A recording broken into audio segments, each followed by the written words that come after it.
और अब जिक्र गजा की सूरत हाल का। गजा में आर्जी या मुस्तकिल जंगबंदी आलमी ताकतों की जानिब से भरपूर कोशिशें जारी हैं। अक़वाम मुत्तहिदा में सऊदी अरब और तुर्की के वज़ीर ख़ारजा ने प्रेस कॉन्फ्रेंस में मुस्तकिल जंगबंदी का मुतालबा कर दिया। अमरीकी सेक्रेटरी ख़ारजा एंथनी ब्लिंकन तीसरी बार इसराइल के दौरे पर हैं। हमास 4 रोज़ा तोसी के लिए तैयार है, लेकिन इसराइली तजावीज़ से मुतमईन नहीं है।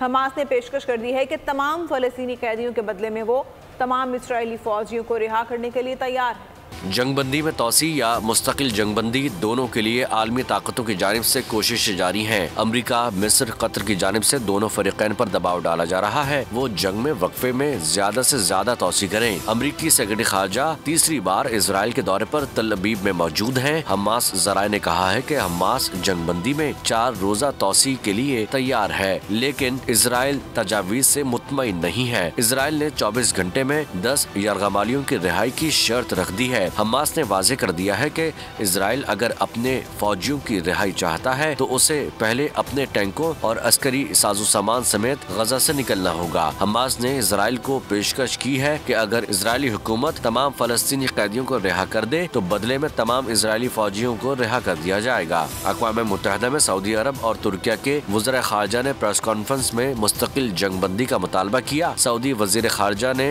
कहा कि कतर और मिस्र की कोशिशों से जंगबंदी में तोसी का इम्कान है, ताहम आर्जी जंगबंदी मसले का हल नहीं। अक़वाम मुत्तहिदा में चीनी सफ़ीर ने जामे और पायदार जंगबंदी का मुतालबा करते हुए कहा कि जंग दोबारा शुरू हुई तो पूरा खित्ता लपेट में आ जाएगा। सब्सक्राइब करें और बेल दबाएं ताकि कोई खबर रह न जाए।